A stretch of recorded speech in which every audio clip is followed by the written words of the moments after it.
सोचो, कोई कहे मैं 1 महीने में 20 किलो वजन घटा दूंगा।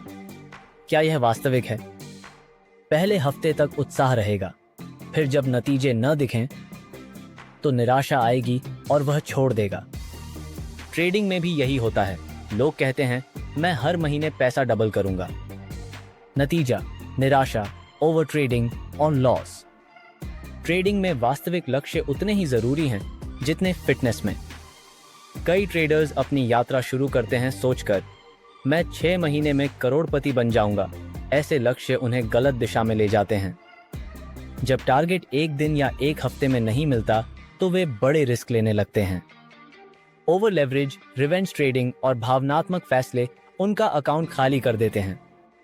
अवास्तविक उम्मीदें मनोवैज्ञानिक जाल हैं, अंत में सिर्फ निराशा और नुकसान देते हैं। आप जानते हैं 93% ट्रेडर मार्केट में पैसा खो देते हैं। गलती मार्केट की नहीं होती, गलती हमारे माइंडसेट की होती है। मैं हूं जीसी शर्मा, घर घर इन्वेस्टर का संस्थापक और पहले था head of financial education at national stock exchange.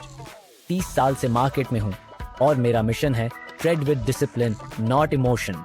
स्वागत है आपका बाउंस बैक ट्रेडर में, भारत के ट्रेडर के लिए एक मुफ्त यूट्यूब लर्निंग सीरीज जहां हम सीखेंगे कैसे हर लॉस को लेसन बनाया जाए। एबी की 2023 रिपोर्ट कहती है 90% ट्रेडर्स लॉस में रहते हैं। मुख्य कारण है अवास्तविक उम्मीदें। एक विश्लेषण ने दिखाया जो ट्रेडर्स 2-3% मासिक रिटर्न पर ध्यान देते हैं वे लंबे समय तक टिकते हैं। सरल हिसाब, अगर आप 2 लाख रुपए से शुरू करें और 3% मासिक बनाएं तो 1 साल बाद यह लगभग 2.8 लाख हो जाएगा। 3 साल में लगभग डबल। यह थोड़ा बोरिंग लगता है पर टिकाऊ है। दूसरी ओर जो लोग 50% मासिक टारगेट रखते हैं उनकी औसत सर्वाइवल 6-8 महीने ही रहती है। एनएसई के एक मॉडल ने भी दिखाया अगर 1 लाख रुपए 2% मासिक कंपाउंड हो तो 5 साल में यह 2.6 लाख बनता है। पर 50% मासिक टारगेट के पीछे भागते हुए सिर्फ 203 नाकामियां ही कैपिटल को जीरो कर देती हैं। यह फर्क साबित करता है वास्तविक लक्ष्य भले साधारण लगें पर असली वेल्थ वही बनाते हैं। एक लालच, जल्दी पैसा बनाने की चाह। 2 सोशल मीडिया, यूट्यूब या ट्विटर पर किसी को एक दिन में लाख कमाते देखकर लोग वही लक्ष्य बना लेते हैं। 3 योजना की कमी, अपनी लाइफस्टाइल, रिस्क सहनशीलता और कैपिटल को नजरअंदाज करना। 4 नकल, दूसरे व्यापारियों का लक्ष्य बिना सोचे समझे अपनाना। यही सब कारण ट्रेडर्स को अवास्तविक लक्ष्य की ओर धकेलते हैं और लॉस बढ़ाते हैं। अर्जुन ने ठाना 5 लाख को 1 साल में 50 लाख बनाऊंगा। पहले 2 महीने प्रॉफिट हुआ, फिर ओवर कॉन्फिडेंस और अवास्तविक लक्ष्य ने सब घमवा दिया। कविता ने स्मार्ट गोल बनाए। उसका लक्ष्य था 3 साल में ट्रेडिंग प्रॉफिट से कार लोन चुकाना। उसने 2-3% मासिक बनाया, रिस्क संभाला और डिसिप्लिन रखा। नतीजा लोन चुका दिया और कैपिटल डबल कर लिया। रोहित ने अपने दोस्त के आक्रामक लक्ष्य कॉपी किए। 1 साल में मार्केट छोड़ना पड़ा। नेहा ने अपने हालात के हिसाब से वास्तविक लक्ष्य बनाए। 4 साल में उसने ट्रेडिंग से अपने घर का डाउन पेमेंट कर लिया। संजय, एक सैलरीड प्रोफेशनल, ने जैकपॉट स्टाइल लक्ष्य अपनाए, अपनी सेविंग्स लगा दी और 8 महीने में सब घमवा दिया। मीरा ने स्मार्ट लक्ष्य चुना, रिटायरमेंट का कोष बनाना। 7 साल में उसने सिर्फ डिसिप्लिन से रिटायरमेंट फंड बना लिया। ये सब कहानियां बताती हैं अवास्तविक लक्ष्य सपने हैं, वास्तविक लक्ष्य भविष्य सुरक्षित करते हैं।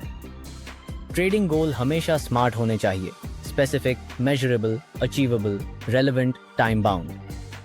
उदाहरण, अगले 12 महीने में मैं अपने कैपिटल पर 25% रिटर्न लूंगा।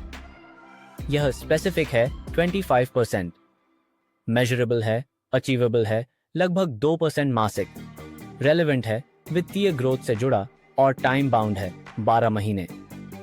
स्मार्ट गोल स्पष्टता देते हैं और आवेगपूर्ण फैसलों से बचाते हैं। आप इन्हें अपने कैपिटल, रिस्क सहनशीलता और जीवन शैली के अनुसार बदल सकते हैं। दूसरा नजरिया, ट्रेडिंग गोल्स हमेशा वेल्थ क्रिएशन और सीखने से जुड़े होने चाहिए, सिर्फ थ्रिल से नहीं। दोस्तों, सबक साफ है, ट्रेडिंग में वास्तविक लक्ष्य ही असली ग्रोथ लाते हैं। अवास्तविक लक्ष्य सिर्फ लॉस और निराशा देते हैं। एक्शन स्टेप्स वाज अपने 3 बड़े ट्रेडिंग लक्ष्य लिखो और उन्हें स्मार्ट में बदलो। 2. हर महीने अपने लक्ष्य की समीक्षा करो, क्या वे वास्तविक हैं? 3. जर्नल में लिखो, कब आपने अवास्तविक टारगेट रखे और नतीजा क्या निकला। रिफ्लेक्शन अभ्यास, अपने ड्रीम गोल्स लिखो, फिर स्मार्ट फ्रेमवर्क से उन्हें दोबारा लिखो। दोनों में कितना अंतर है, तुलना करो। मोटिवेशनल मिसाल, ट्रेडिंग एक मैराथन है, स्प्रिंट नहीं।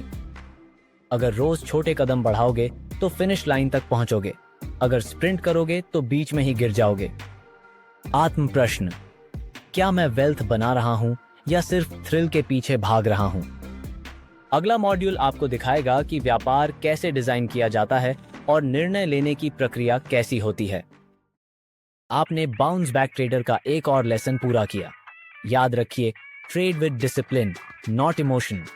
चैनल को सब्सक्राइब कीजिए, नीचे अपने कमेंट दीजिए और अगले वीडियो में मिलते हैं। आइए इस कहानी को बदलते हैं।